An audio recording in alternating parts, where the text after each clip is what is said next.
Assalamualaikum warahmatullahi wabarakatuh. Hai Rio Ria Sport Lovers, balik lagi di Rio Ria Channel. Oke, sorry ya, saya sambil duduk kayak gini soalnya lagi kurang sehat juga, jadi nggak kuat berdiri lama.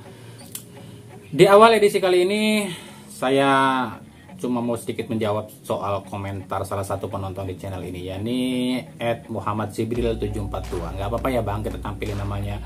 Ini pun sekaligus juga buat ngasih contoh buat yang lain nih yang merasa memiliki pandangan atau komentar sama dengan si pemilik akun ini ya. Nah, si abang ini tuh ngomentarin sekaligus ngasih saran sih. Yang intinya ini kami harus fokus aja nih tentang berita-berita bola. Jangan bahas atau nggak usah bahas sesuatu yang di luar bola. Apalagi dia bilang ini gibah gitu kan. Dia bilang di dunia ini ada malaikat, ada setan. Nah, coba deh baca sendiri komentarnya si abang ini ya. Ya, kami ucapkan terima kasih sih buat abang ini yang udah ngasih atensinya pada channel kami, dan kami pun menerima saran-saran apapun dari kalian ya. Tapi jika dianggap kami ini keluar dari konteks sepak bola, apalagi gibah ya, kami rasa itu nggak 100% benar. Kenapa demikian? Kalaupun ada konten-konten kami yang menyinggung politik, itu disebabkan politiknya duluan yang nyinggung, yang nyenggol sepak bola. Karena pada dasarnya konten channel ini tuh tetap dijalankan atau tetap di jalur sepak bola. Contoh, kami pernah menyenggol politikus Anu, sebuah partai ya, karena mereka juga menyenggol duluan sepak bola. Politik dan sepak bola itu memang kenyataannya memang nggak bisa dipisahkan dari dunia sepak bola. Di belahan dunia manapun sepak bola pasti dipenuhi atau dikait-kaitan dengan politik. Nah, walaupun faktanya ya FIFA itu telah menerapkan sebuah aturan kick out politik from football, tapi kenyataannya memang nggak bisa dilepaskan politik itu dalam sepak bola. Kenapa demikian? Sebab sepak bola di zaman era sekarang modern ini, kita tahu lah sepak bola itu jadi alat atau hiburan nomor satu yang paling disukai, digemari di dunia. Jadi politik ini istilahnya kalah pamor dari sepak bola. Jadi politik istilahnya ingin menggendong, ikut digendong oleh sepak bola agar mereka ini bisa pamor atau pamer ya dalam dunia politik mereka. Intinya, jika kami bikin berita soal politik atau ada berkaitan dengan politik, ya karena mereka nyenggol duluan. Nah, kita nggak pernah nyenggol mereka, tapi mereka nyenggol, ya kita senggol balik lah. Dan ini pun kita kritik dengan yang fakta-fakta. Lalu dia bilang stop gibah. Ya kami nggak nyalain dia sih bilang kayak gitu. Memang faktanya memang banyak banget konten-konten bola ini yang isinya cuman ngebahas gibah. Jatuhin pemain anu lah, jatuhin klub anu lah, jatuhin supporter anu lah, dan itu memang banyak. Tapi jika kami dibilang gibah soal memblow up ya, soal rasisme oknum tertentu, ini bukan gibah. Kami jelaskan ini bukan gibah. Sebab rasisme itu adalah tindakan kriminal, dan jika seseorang menentang kriminal, apakah itu bisa dibilang tindakan gibah? Bukan. Tapi justru menentang kezoliman, bukan hal gibah, tapi kami menentang kezoliman karena rasisme itu adalah kriminal dan kami menentang itu, makanya kami memblow up itu. Dan ini pun ada hubungannya dengan sepak bola. Kenapa? Dia oknum yang rasisme ini terhadap pemain sepak bola. Ini ada kaitannya dong dengan sepak bola. Kami nggak keluar jalur sepak bola loh, tetap ada unsur sepak bolanya. Jadi sekarang gini jika Anda ya merasa keberatan kami memblow up soal rasisme dengan tudingan kami ini gibah terhadap oknum-oknum tertentu. Sekarang gini deh, jika Anda yang menjadi korban rasisme, apa yang Anda rasakan? Marah, jengkel, sedih, emosi, dan lain-lain. Pasti kan? Dan mungkin Anda sendiri bingung mau berbuat apa soal ini. Mau melaporkan tindakan rasisme ini, Anda pun bingung. Terkendala dana, terkendala fakta-fakta. Akhirnya apa? Saking Anda keselnya dengan orang yang merasis Anda pun berbuat kejahatan. Bisa saja Anda mungkin melakukan pemukulan terhadap oknum yang menjatuhkan Anda dan tindakan-tindakan kriminal lainnya. Makanya kenapa kami bikin atau memblow up soal anti rasisme ini, sebab kami ingin jangan ada lagi orang-orang yang melakukan aksi-aksi rasisme. Karena pada dasarnya orang yang melakukan aksi rasisme ini tidak akan lebih baik dengan orang yang menjadi korban dia. Dan kami kembali mengatakan ataupun mengomentari komentar si abang ini ya. Dia bilang di dunia ini ada malaikat, ada setan, dan itu benar. Tapi prinsip kami adalah, ini bisa dipegang juga ya, jika kita tidak bisa menjadi malaikat, jika kita tidak bisa menjadi nabi, setidaknya jangan menjadi setan. Nah, kita lanjut ke berita-berita selanjutnya.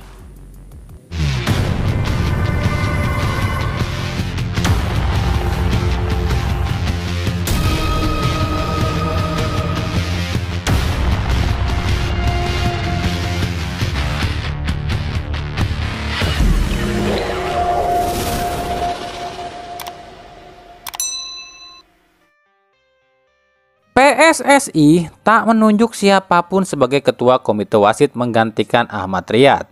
Tapi ketua komite wasit saat ini akan langsung dipegang oleh Erick Thohir. Alasan Erick Thohir sebab selama ini para ketua komite wasit telah terlalu kenyang makan sogokan hingga akhirnya tutup mata dengan bobroknya para wasit. Komite wasit, keputusan Exco dipimpin saya sendiri. Ya, supaya tidak ada intervensi.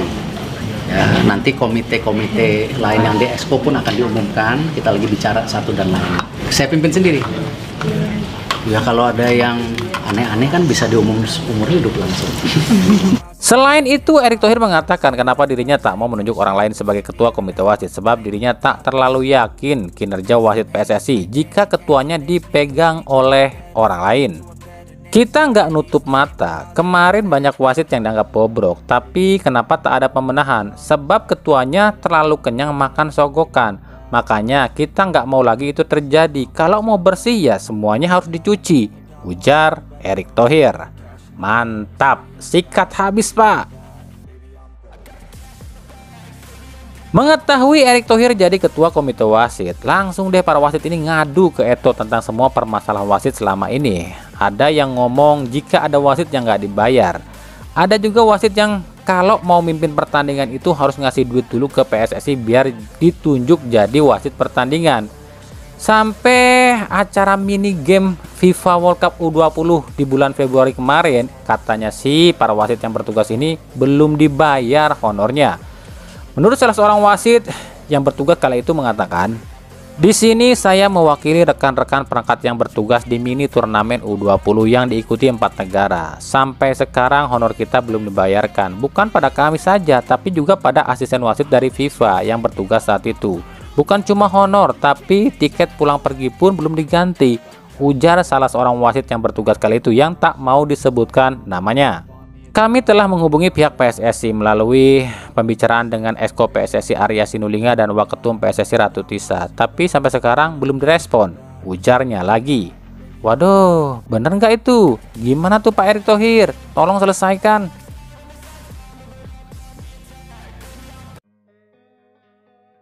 Arema FC resmi merilis harga tiket melawan Persib Bandung dan ini mengejutkan. Jika kemarin ada Persib dan Bali United yang dibilang tiketnya termahal di Liga 1, tapi ternyata tiket Arema versus Persib ini lebih mahal.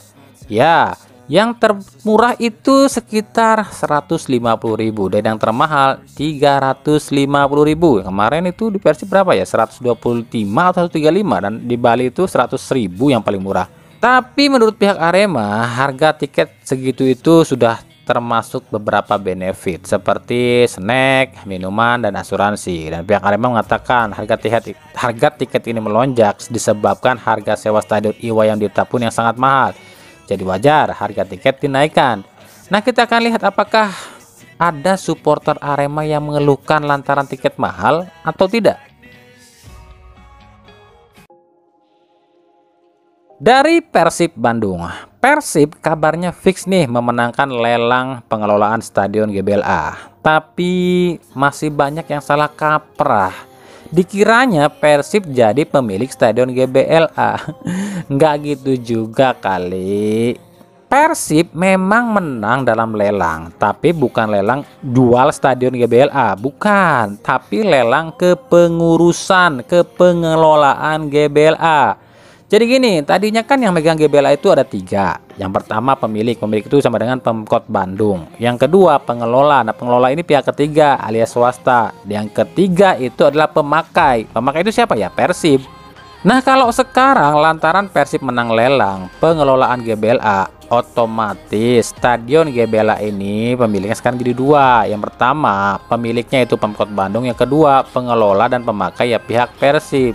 Lalu untungnya apa buat Persib kalau cuma jadi pengelola? Jadi gini nih, kalau dulu ya Persib tuh tiap mau main di GBLA itu kan harus nyewa stadion, harus sewa lah. Tapi sekarang mah nggak perlu nyewa lagi, udah bebas mau main kapanpun ya. Dan kalau kemarin itu pemasukan tiket itu dibagi 3, yakni pemilik ya Pemkot Bandung itu ya, pengelola, dan baru pihak Persib. Kalau sekarang mah cuma dibagi 2 sama pemilik aja. Dan sekarang Persib udah bebas nih, tuh stadion mau diapain juga nggak masalah. Mau ditambahin training ground kek, mau ditambahin cafe kek, bebas, nggak perlu izin. Izin itu cuma khusus soal penonton lo ya. Kalau soal penonton itu ya urusannya dengan pihak Polri. Udah ngerti dong sekarang. Jadi Persib ini bukan pemilik ya, tapi pengelola.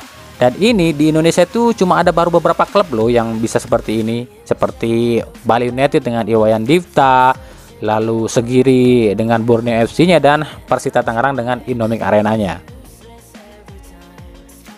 Bicara soal GBLA, coba deh lihat foto ini. Apa yang terlintas di pikiran Anda jika melihat foto ini? Pihak Persib menyalahkan Boboto dan selalu menyalahkan Boboto yang menyalakan flare di stadion. Terus sekarang aturan pun diperketat, semua barang bawaan disita, nggak boleh masuk ke stadion. Lah itu foto ini gimana ceritanya itu? Korek api nggak boleh dibawa masuk ke stadion, disita.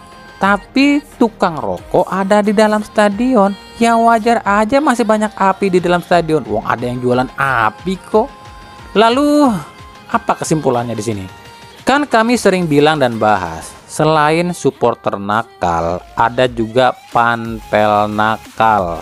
Iya dong, yang bolehin pedagang masuk siapa? Kan panpel. Terus coba lihat itu stewardnya. Steward itu tugasnya ngawasin penonton, bukan ikutan nonton, apalagi jajan dan ngerokok seenaknya.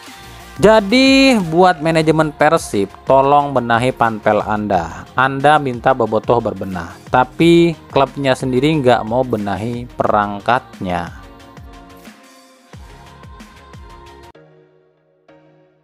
Dari Bali United meresmikan Jefferson Assis, striker asal Brazil yang sempat dirumorkan ke Dewa United. Dengan ini berarti Bali United sudah lengkap pemain asingnya, yakni ada Elias Dola, Berwanori, Eber Besa, Privat Embarga, Adilson Maringa, dan Jefferson Assis.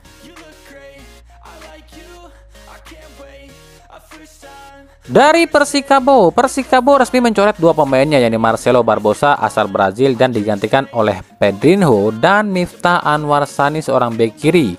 Alasannya, jika Barbosa, kabarnya sih Barbosa ini bilang dia ini nggak cocok dengan kultur sepak bola Indonesia. Tapi justru menurut manajemen Persikabo, Barbosa ini jauh dari harapan dan tak memenuhi ekspektasi.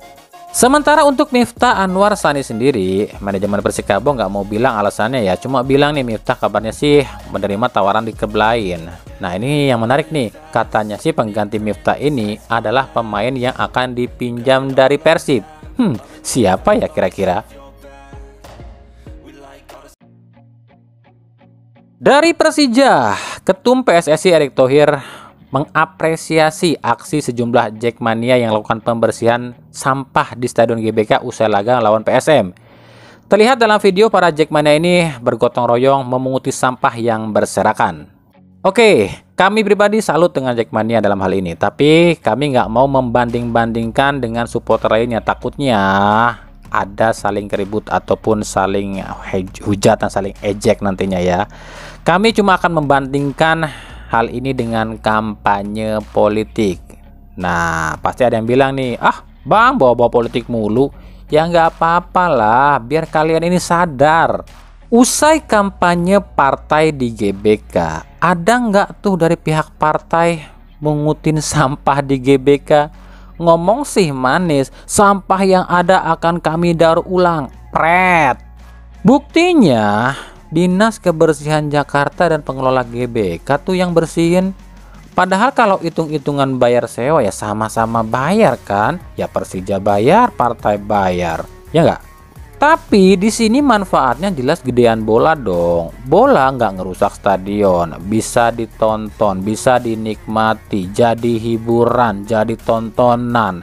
Kalau kampanye, udahnya lapangan rusak, manfaatnya cuma dinikmatin segelintir orang dan nggak ada tanggung jawab. Silakan buat yang mau pada nyinyir apapun, kami nggak peduli kalian mau nyinyir apapun sama kami, sebab ini tuh fakta. Ingat, stadion buat olahraga, bukan buat kampanye dan konser.